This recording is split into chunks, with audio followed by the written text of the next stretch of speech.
समस्याएं, बाधाएं, कठिनाइयाँ, संघर्ष। समस्याएं, बाधाएं, कठिनाइयाँ, संघर्ष। इच्छा रखे जागृत, होगी समृद्धि। नमस्कार, मैं एस्ट्रो गुरु माँ डॉक्टर ज्योति जोशी आप सभी ज्योतिष प्रेमी एवं अध्ययनकर्ताओं का हार्दिक स्वागत करती हूँ। हम आने वाले समय की एक महत्वपूर्ण एवं बड़ी घटना का वैज्ञानिक तरीके से अध्ययन करेंगे। घटना यानी मेष राशि में बृहस्पति और राहु की युति यह है। राहु ग्रह मेष राशि में स्थित है और 22 अप्रैल को गुरु महाराज मेष राशि में आगमन करेंगे। तभी इन दो ग्रहों की युति होगी। यह युति कई मायनों में अहम और बड़ा बदलाव करने वाली है। तात्पर्य, उनके परिणामों की दिशा राशि के अनुसार अलग अलग रहेगी। इस हिसाब से आज के वीडियो में इस युति का 2 राशियों पर क्या प्रभाव पड़ेगा यह हम समझ लेंगे, तो वीडियो अंत तक देखें।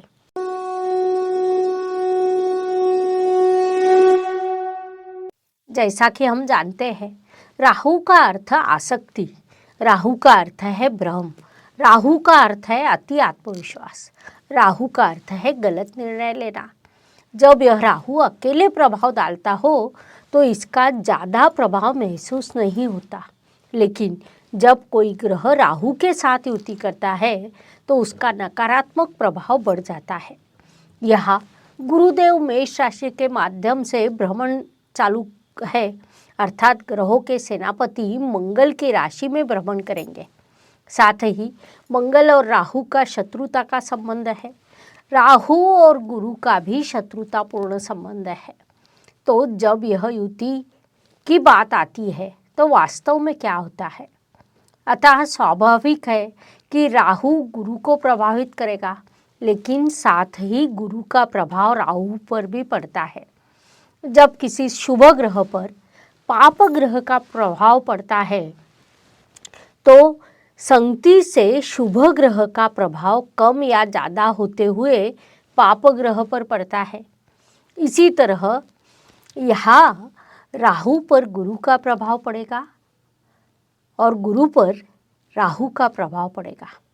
अब राहु को शनि समान माना जाता है। शनि की दृष्टि उन पर है।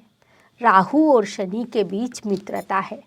फलस्वरूप शनि महाराज की दृष्टि होने के कारण राहु यहाँ अनुशासित तरीके से भ्रमण करेगा। इस स्थिति के लिए यह बात आवश्यक है। इस ग्रह स्थिति के बारे में एक विचार ये है कि हमें गुरु देव के कारकत्व को भी देखना होगा। प्रत्येक ग्रह के अलग अलग कारकत्व होते हैं। प्रत्येक ग्रह के मूल कारकत्व और भावेश के अनुसार कारकत्व अलग अलग होते हैं। तो जब हम गुरु का कारकत्व देखते हैं तो गुरु का मतलब ज्ञान होता है। गुरु ग्रह शिक्षा, संतान, लाभ या धन प्राप्ति का है। विवाह, भाग्य, धन संचय भी गुरु के शासन में आता है। अर्थात मानव जीवन की सभी महत्वपूर्ण चीज़ें गुरु के नियंत्रण में आती है। मेष राशि में गुरु राहु से पीड़ित रहेगा तो इन सभी चीज़ों पर नकारात्मक प्रभाव पड़ेगा। इस प्रकार आम लोगों में एक निश्चित धारणा या भय फैलाया जा चुका है, लेकिन ऐसा बिल्कुल नहीं। तो अब सवाल यह है कि क्या इस स्थिति का नकारात्मक प्रभाव पड़ेगा? तो हाँ, ये होगा। अगला सवाल आता है कि क्या इसका असर अधिक होगा? तो ऐसा बिल्कुल नहीं। क्या सभी को नकारात्मक रूप से प्रभावित करेगा? तो ऐसा भी बिल्कुल नहीं। कुछ राशियों को शुभ फल प्राप्त होंगे तो कुछ राशियों को अशुभ फल प्राप्त होंगे। आपके मूल कुंडली में ग्रहों की स्थिति अधिक महत्वपूर्ण हो जाती है। यदि मूल कुंडली में ग्रह अधिक शुभ और मजबूत है, यदि आपके पास महादशा अंतर्दशा उपयुक्त ग्रह की है, तो ऐसे गोचर स्थिति में आपको ज़्यादा परेशानी नहीं होगी। इस अनुसार 2 राशियों पर क्या प्रभाव पड़ेगा, आइए इसे समझते हैं। सिंह राशि की दृष्टि से देखा जाए तो आपके भाग्य भाव में गुरु और राहु की युति होगी। निसर्ग कुंडली के अनुसार गुरु महाराज आपके भाग्येश है, अर्थात उनका भाग्य भाव कारकत्व है। लेकिन जब राहु ग्रह नवम भाव में होता है तो यहाँ भाग्य में बाधा उत्पन्न करने का काम करता है।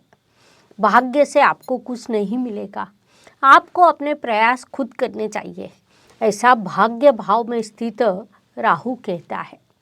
इन दोनों ग्रहों की युति और कुंडली के सप्तम भाव में शशराज योग बनाने वाले शनि महाराज की दृष्टि सिंह जातकों के लिए बड़ी महत्वपूर्ण रहेगी। सिंह राशि के जातक अपने फैसले खुद ही लेते हैं। इस दौरान यानी 22 अप्रैल को जब गुरु महाराज मेष राशि में प्रवेश करेंगे तो वहाँ रवि देव भी मौजूद रहेंगे, यानी आपका राशि स्वामी भी मौजूद रहेगा। ऐसे समय में यदि कोई दृढ़ श्रद्धा के साथ काम करते हैं तो आपको इस तरह उन्नति का दूसरा अवसर कभी नहीं मिलेगा। अर्थात रास्ता कांटों से भरा है, रास्ता कांटों से भरा है, आपको काफ़ी मेहनत करनी पड़ेगी, लेकिन प्रगति का मार्ग यही है। Please like, share and subscribe the channel और हाँ, बेल आइकॉन दबाना ना भूलें। धन्यवाद। जैसा कि हम जानते हैं, रवि देव का अर्थ है ग्रहों का राजा और गुरुदेव का अर्थ है राजगुरु बृहस्पति, जो मार्गदर्शन करते हैं। अब सूर्य और गुरु के इस युति में राहु ग्रह विघ्न डालने का काम करेगा, निर्णय लेने की प्रक्रिया में देरी करने का कार्य करेगा, क्योंकि वह उसका नैसर्गिक कारकत्व है। प्रत्येक ग्रह अपने नैसर्गिक कारकत्व के अनुसार कार्य करता है। हालांकि यदि सिंह राशि के जातक अपनी इच्छा शक्ति को जागरूक रहकर अपने काम आगे बढ़ाते हैं तो प्रगति करने के लिए इस काल जैसा सुंदर समय काल कभी नहीं मिलेगा। इस अवधि में आपकी बड़ी तरक्की हो सकती है, क्योंकि यह सभी ग्रह भाग्य स्थान में बैठकर तृतीय इस उपचय भाव पर दृष्टि रखते हैं। अब कुंडली में तृतीय भाव का बड़ा महत्वपूर्ण स्थान है, क्योंकि प्रगति कर देने वाला भाव है। यहाँ से उन्नति के अवसर मिलते हैं। ऐसे भाव पर गुरुदेव और राहु की दृष्टि है। इस कारण गुरुदेव अपना कारकत्व से काम करेंगे और राहु अपने कारकत्व से काम करेगा। भले ही वे एक दूसरे से टकराते हो, लेकिन अगर सिंह राशि के जातक अपनी इच्छा शक्ति को जगाए रखते हैं तो प्रगति के बेहतरीन अवसर निर्माण होंगे। जैसा कि हम जानते हैं, गुरु और राहु यह दोनों ग्रह अपने से पंचम, सप्तम और नवम भाव पर दृष्टि रखते हैं। ग्रह जिस भाव में विराजमान है उसके साथ उनकी दृष्टि भी महत्वपूर्ण होती है।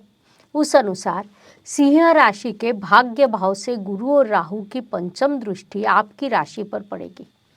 खास बात यह है कि उस समय राशि स्वामी भी भाग्य स्थान में विराजमान होंगे। इसी कारण आपके व्यक्तित्व में संघर्ष की भावना निर्माण होगी। यदि कोई प्रश्न या समस्या आती भी है तो आप में उसे हल करने की इच्छा शक्ति निर्माण होगी। इस तरह आप दो कदम आगे बढ़ेंगे। यह संघर्ष की भावना इस युति और राशि पर दृष्टि के कारण उत्पन्न होने वाली है, क्योंकि 3 बड़े ग्रह बृहस्पति, राहु और शनि आपकी राशि पर एक साथ दृष्टि डालेंगे। यह बात महत्वपूर्ण रहेगी। इसके बाद गुरु और राहु की नवम दृष्टि आपके पंचम स्थान पर रहेगी। कुंडली में 5वें स्थान से हम शिक्षा, संतान, प्रणय का विचार करते हैं। यह दृष्टि कहीं न कहीं शिक्षा के संदर्भ में, संतान के संदर्भ में विघ्न डालने वाली, विलंब करने वाली, बहुत अधिक अध्ययन करने पर भी परीक्षा में के समय उत्तर लिखने में समस्या उत्पन्न कर सकती है। लेकिन जैसा कि मैंने पहले बताया, अगर आपकी इच्छा शक्ति मजबूत है तो इस समय काल में यानी इन 6 महीनों में आप काफ़ी तरक्की कर सकते हैं। ज्योतिष का अध्ययन तथा शास्त्र की शास्त्रीय तरीके से पढ़ाई करने के लिए मेरी 2 किताबें प्रकाशित हो चुकी है, उनका अवश्य लाभ लीजिए। कन्या राशि की दृष्टि से देखा जाए तो गुरु और राहु यह 2 ग्रहों की युति आपके 8वें भाव में होगी, अर्थात आपके अष्टम भाव में चांडाल योग बनेगा। कुंडली में 8वें भाव को बाधाओं, कठिनाइयों और संघर्ष का भाव माना जाता है। यहाँ इन सभी ग्रहों की युति होगी। यानी कुछ भी करो, कन्या राशि को कष्ट होना ही था, क्योंकि जब ग्रह ऐसे स्थान पर जाते हैं तो बाधाएं और समस्या खड़ी करने के लिए जाते हैं। तब राहु पहले से ही वही था, अपना काम कर रहा था। वहाँ अब गुरुदेव आने वाले हैं। वह कन्या राशि के लिए कारक है, इसलिए वे नकारात्मकता ज़्यादा ही बढ़ाएंगे, जिससे सवाल कुछ ज़्यादा बढ़ जाएंगे, लेकिन इससे कुछ खास फर्क नहीं पड़ेगा। इसका एक महत्वपूर्ण पहलू यह है कि कन्या राशि के कारक पंचमे शनिदेव, जो कि अपने मूल त्रिकोण राशि में से इस युति को देख रहे होंगे। यहाँ होता क्या है कि हम पंचमेश को इष्ट देव का स्वामी कहते हैं। गुरु राहु की युति भले ही चांडाल योग कहा जाए, शनि महाराज की दृष्टि इसे ढक देगी। अर्थात यदि कोई गुंडा बुरी नियति से आ भी जाए तो घर के स्वामी के इष्ट देव की दृष्टि पर वह ज़्यादा नुकसान नहीं कर सकता है। यहाँ एक और महत्वपूर्ण पहलू यह है कि राहु ग्रह शनि के समान फल देता है। हम हमेशा राहु सम शनि कहते हैं। साथ ही राहु और शनि दोनों मित्र ग्रह हैं। इसका शुभ प्रभाव रहेगा। अवश्य ही ग्रहों की यह स्थिति कुछ संघर्ष को बढ़ाएगी, लेकिन इससे ज़्यादा परेशानी नहीं होगी। संघर्ष मानव जीवन का एक हिस्सा है। जैसे अच्छे समय आता है, वैसा ही बुरा समय भी आता है। यह समय भी बीत जाएगा, लेकिन कन्या राशि के जातकों को इससे ज़्यादा नुकसान नहीं होगा। जैसा कि हम जानते हैं, गुरु और राहु इन दोनों ग्रह अपने से 5वें, सप्तम और नवम भाव पर दृष्टि रखते हैं। ग्रह जिस भाव में विराजमान है, उसके साथ ही उनकी दृष्टि महत्वपूर्ण होती है। तदनुसार अष्टम स्थान में स्थित गुरु और राहु की पंचम दृष्टि आपके व्यय पर पड़ेगी। कुंडली के व्यय भाव से खर्च, विदेश यात्रा, अस्पताल खर्च, बंधन योग जैसी कई चीज़ें हम देखते हैं। यहाँ एक बात ध्यान देने वाली है कि शनि महाराज आपके व्यय भाव पर दृष्टि डाल रहे हैं। यदि आपने पूर्व में कोई गलत कार्य किया है तो हम कह सकते हैं कि यह बंधन योग का काल है। एक और बात है कि भले ही आपने अतीत में अपने स्वास्थ्य की पूरी तरह से उपेक्षा की हो, यदि आपने अनुचित आहार, अपने शरीर की देखभाल न करना, व्यायाम न करना जैसे काम किए हो, तो यह आपके लिए अस्पताल का समय है। परंतु यदि आपने ये काम नहीं किए हो, यदि आपने उचित रीति से काम किया हो और न्याय से काम किया हो, तो यह काल अधिक हानि नहीं करेगा। वास्तव में यदि जातक विदेश जाने के इच्छुक है तो इस अवधि में उनकी इच्छा पूरी होगी। इसीलिए आपको उस संबंध में अधिक प्रयास बढ़ाने चाहिए। गुरु राहु की सप्तम दृष्टि आपके धन स्थान पर पड़ेगी। यहाँ कहा जा सकता है कि यह मामला थोड़ा नकारात्मक है, क्योंकि धन संचय ज़्यादा नहीं होगा। धन संचय में दिक्कतें आएगी।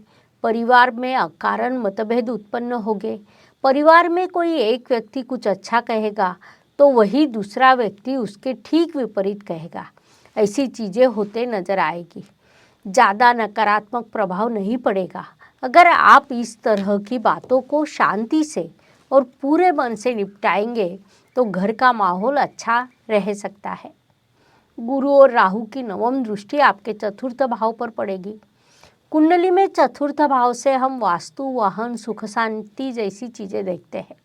यह दृष्टि घर के वातावरण को भी खराब कर सकती है।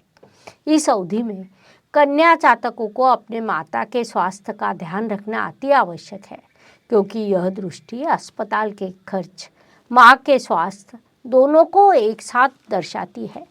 इसमें गुरु ग्रह राहु से प्रभावित हुआ होगा। कन्या पत्रिका के लिए गुरुदेव चतुर्थेश होते हैं। इसीलिए इन सभी पहलुओं पर विचार करते हुए ग्रह स्थिति आपको बता रही है कि इस दौरान कन्या जातकों ने अपनी माता के स्वास्थ्य पर विशेष ध्यान देना चाहिए।